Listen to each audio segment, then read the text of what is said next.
Good morning, church. I hope you are having a wonderful week as we are heading into a holiday. Excuse me. And as we are doing so, I came across this lovely devotion that I thought I would share with you because I think it is quite fitting for some of us who fret so much during the holidays. The devotion is based off of 1 Thessalonians chapter 2, verse 4. We are not trying to please men, but God, who tests our hearts. And the devotion says, much of what we say and do stems from our desire to be accepted by others. We strive to make certain impressions, to shed the best light possible on things. We want to be viewed as successful, and we may even oftentimes exaggerate something that has happened in life. It's difficult to be true to ourselves when we care so much about the acceptance and opinion of others. Impression management is hard work, so it's good to know God has a much better plan.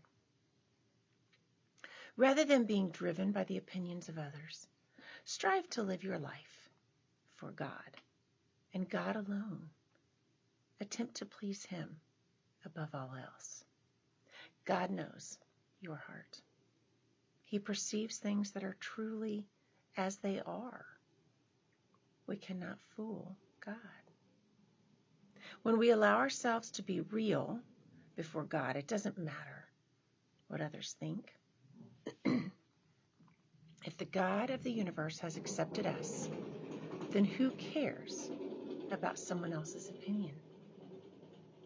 It is impossible to please both God and man all of the time. We must make a choice. Man looks at the outward appearance, but God looks at our hearts. Align your heart with God.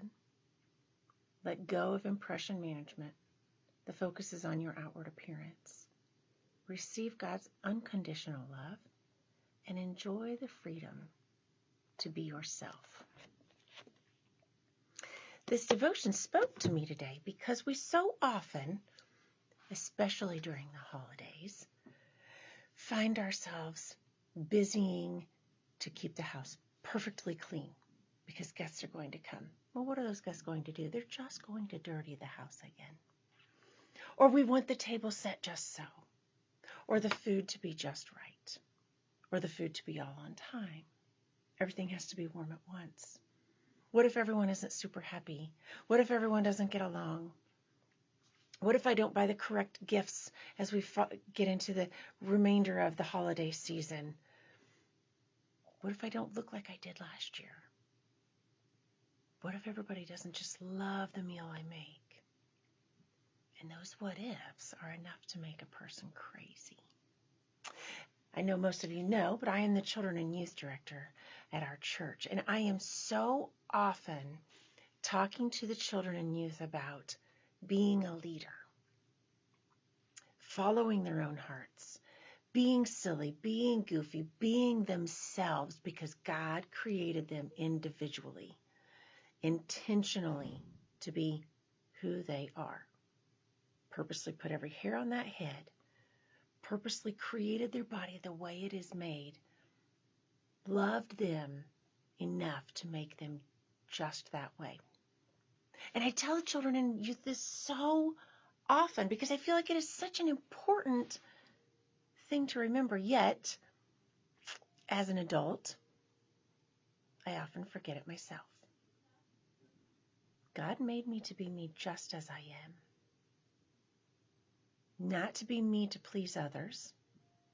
Not to be me to have everything perfect. To just be me. And that's good enough because that's what God intended. So I hope as you are heading into this holiday week and the remainder of the holiday season for the next several weeks, I hope you are able to embrace the joy of the season. I pray that you are able to see loved ones and family. I know that sometimes holidays can be difficult and challenging as well.